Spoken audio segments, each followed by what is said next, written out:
welcome back to the Root Beer Cinema Club podcast. I'm your host, Max Vanderwerf. And I'm your second host, Carter Haskins. Yeah, so we have a fun one for you tonight. This is episode 2, believe it or not. And we have a great movie to discuss and a potentially good or bad root beer. You can't really know until we try it. Yeah, so the movie itself is... Just so you know the rules of this, because it is only the second episode. I am from Chicago, Carter from New York.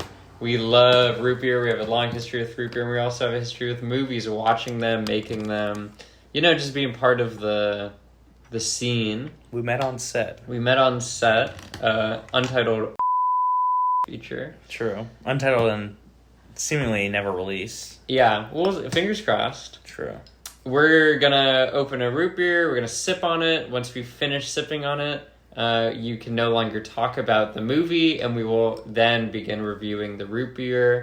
So yeah, who's gonna have the last word on the movie? Who's gonna have the last word on the root beer? Tends to be Max, but also we rate the movie out of root beers, and we rate the root beer out of movies. Yeah.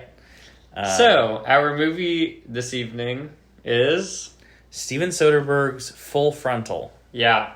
And our root beer is... OLIPOP. Yeah. Classic root beer. Classic root beer OLIPOP supports the digestive health, probiotics, botanicals, plant fiber. It's a new kind of soda. It is a terrible brand, really bad branding, looks like shit, sucks. And we're going to get deeper into it. Yeah, but not yet. Let's crack this baby open. It's nice and crisp.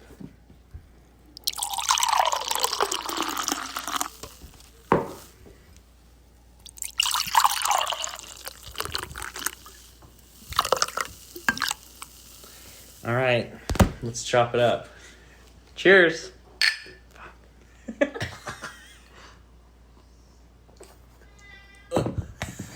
Dude. Isn't that really something? This might be the longest discussion or the shortest discussion. Okay, let's talk about Full Frontal. So, Full Frontal, released in 2002. This is coming right off of Ocean's 11. Biases here. I think Steven Soderbergh is one of the greatest, if not the greatest, working American mainstream filmmaker currently. Runtime 101 minutes.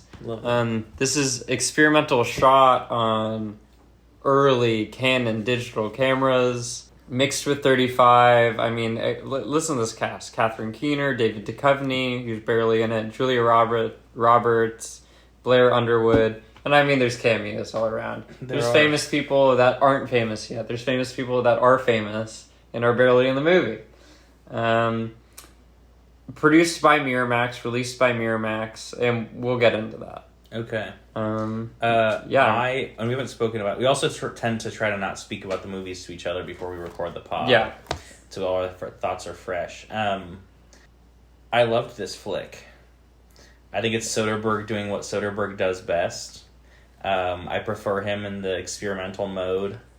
I think Max is crashing out about the flavor of this root beer right now. I'm not really sure what he's reacting to. It's a lot. I think it's Soderbergh at his best, in the sense that I like it when he's doing primarily digital experimental photography, and especially in a way that's metatextual and plays with the narrative in the way that this movie does. I think there's some great performances in this movie. I forgot who it is. What's her name?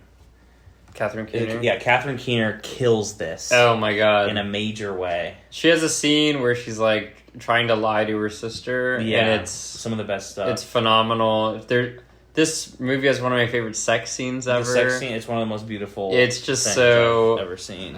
Creatively shot. Yeah, it's beautiful. I think it has a great flow. It's sort of you can kind of check, like, the narrative isn't so important. It's more of the imagery, which is something I prefer in movies.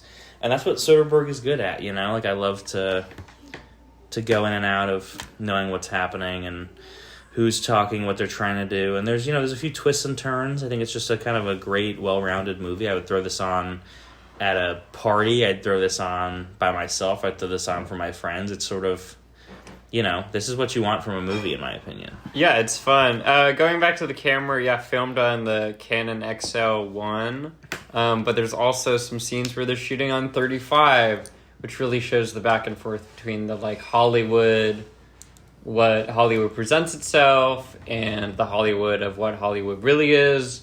I mean, this is 2002, and they're making a mumblecore movie. Yeah. So this is fairly ahead of its curve. And it's an interesting mumblecore in the sense that it's it's like a literally Hollywood-based mumblecore movie. Yeah.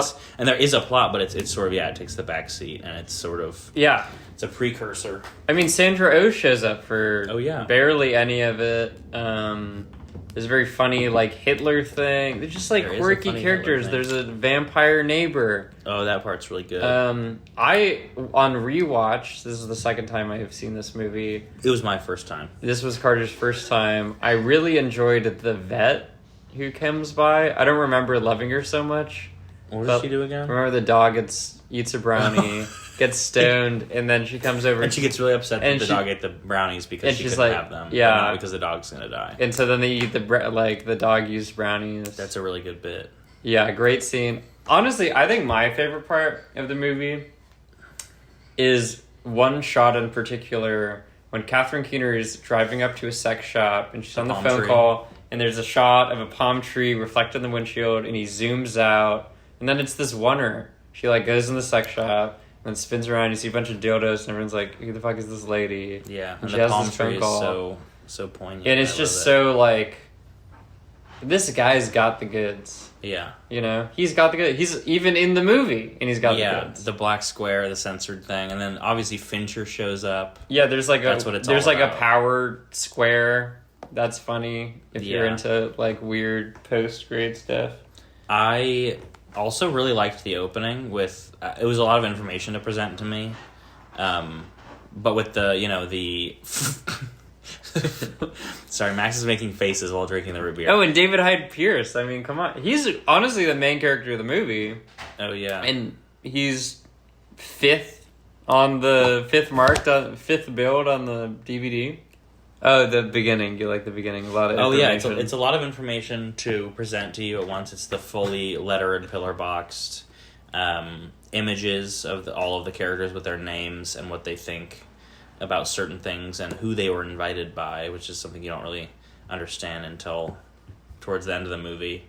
But it's a great little premise. And it's them. You got the people talking over it, and it's a nice little intriguing. It's some of this fun stuff that Soderbergh does where he plays with text on the screen and funny digital effects and interesting post decisions. Yeah, so this was branded as the spiritual successor to Sex, Lies, and Videotape. Which they sort of mention... They mention it. There's also references to the Limey. There's just a lot of stuff going on. There's a Limey cameo. And it was originally going to be called something else of blah, blah, blah, multi-word title, Living in Hollywood. Sorry, I don't have my notes up on this episode. And Harvey Weinstein came back and was like, no, we're calling it something else. Come up with a different name. So that's some history. I own the DVD. Kind of hard to track this movie down. So I purchased a DVD years ago. Soderbergh, one of my favorites. I'm a completionist. So we watched it on DVD. Great first watch on the DVD, too. It's a 185 anamorphic, also. Great stuff going on there. What are you laughing about? Oh, Max has finished his... I didn't mean anamorphic, I meant widescreen. Max has finished his root beer, so he can't speak anymore, and I envy him for that. For a multitude of reasons. So I get the last word on this ep. I think it's great. I like... how it looks, and that's sort of what I care about. Oh, yes, Weinstein. Full Frontal, great title. Really great title. I prefer it over whatever else it could have been. And I love Jeff Green showing up as credited as Harvey Maybe, and he's acting like a sleaze douchebag, and I like that. And he also, looks a lot like him. But, great flick. I'm going to down the rest of this horrendous drink that I'm sipping on. OLIPOP. Holy fucking shit, this is one of the worst things I've ever had in my life. I think I've had worse, but... Oh, yeah? Honestly, it as you heard from that burp, there are probiotics going on. My digestive health is probably pretty good. But yikes. I mean... yeah. I guess it tastes like I'm sipping on aspartame. Oh, yeah. Like straight up. I feel like I'm in LA sipping on aspartame waiting in traffic. So this is a little history. I'm going to read the side of the can. This was a can. About 12 ounce? OLIPOP combines... This is a 12 fluid ounce can. How much sugar? I'll get to that. Okay. OLIPOP combines the classic soda you know and love with probiotics, plant fiber, and botanicals to support your microbiome and digestive health. Finally, a refreshing soda that's actually good for you. Our old-fashioned root beer melds just the right mix of classic bite and creamy sweetness with extracts of sweet birch, which, yeah, honestly, I can see the birch beerness, smooth vanilla bean, and real burdock roof. Burdock what? Roof. 3 grams of sugar with cassava root fiber. This is an Ollie Smart blend. It's just got a bunch of... There's apple juice in it. Yeah. There's lemon juice. Disgusting. Stevia leaf. Yeah, that's the stevia is what it is. Yeah. Yeah, terrible, terrible stuff. Barely recognizable as a root beer, if we're being honest. Like, if I were to do a blind taste test, I would probably guess this as something other than root beer. It's really bad. And I hate drinking it. I'm not biased, but I did have this a week ago, and it was it was one of the worst experiences. Like, I was looking for a soda of some kind, and this grocery store I went to had nothing but OLIPOP. A bit of a woke soda, as they say. It's vegan, and they're talking about microbiomes. It's this neoliberal soda. soda. Yeah, it's a neoliberal soda, and it's nasty. It looks like... it's what you bought... It's what they're selling at Costco for, like... like 64 can pallet, and nobody wants it, so it's $12, and then your aunt or grandma buys it, and it's like, oh, check out this new thing. It's a soda they would sell you at Crate and Barrel. Yeah, sidebar, Slice, which I do believe they make a root beer, so I won't comment on the root beer. We'll save that for another episode. But Slice, famous soda brand from late 90s, early 2000s. The lemon lime soda? Yeah, lemon lime, orange were the main sodas back then. They discontinued it in late 2000s, and it was just normal, like, Fanta-ass Coke product. Now, 2025, they've re-released Slice. This is actually really 2024, as another healthy soda alternative. Is it like a fully different blend? Like it's like a different soda? Potentially. I had one sip at a Costco one time. Okay. But I think there is this new digestive health thing. Sure, maybe it helps your digestive health, but there's no way this is good for your body and is just full... It tastes like I just drank chemicals. Yeah, it tastes like shit. This is what you like... This is what they put, like, calcium deposits in to clean them, you know? Yeah, it's... I wouldn't put this in my body ever again. Yeah, I mean, it's only 3 grams of sugar. But there's so much stevia in there that you... No, but it's stevia root, so it's technically different. It's not like... Yeah, it's different. Or stevia leaf. I can't wait to... Marshmallow root. I didn't know I didn't know that was a tree. What's a guar fiber? Nepal cactus? There's cactus. Okay, also, this is killing the planet. They're getting ingredients from around the globe to make one can. Yeah, the carbon emissions of one can of OLIPOP is probably like 10 trillion pounds, feet of torque. It's also from Oakland, which we love Oakland. We love San Francisco, one of the greatest cities in America. Honestly... It sucks that this is from Oakland. It's a stain it gives on them. Oakland's It's reputation. a stain for them. I can't wait until we get to the point of this. We should have watched Moneyball. True. Hey, I would have rather watched Moneyball than Full Frontal, but I'm just kidding. Full Frontal's great. I mean, I love Moneyball. Moneyball's better than Full Frontal, I think. I think Moneyball's really good. I can't wait until we get to the point in this podcast where we're reviewing like Shasta. That's gonna be awesome, and like the Costco, like it's gonna be awesome. All right, I'm gonna wrap it up with I give Full Frontal 3 root beers out of 4. Yeah, and I'm going to give OLIPOP a 1 out of 4 movies because it's shit from an ass. I'm gonna give Full Frontal 3.4 root beers.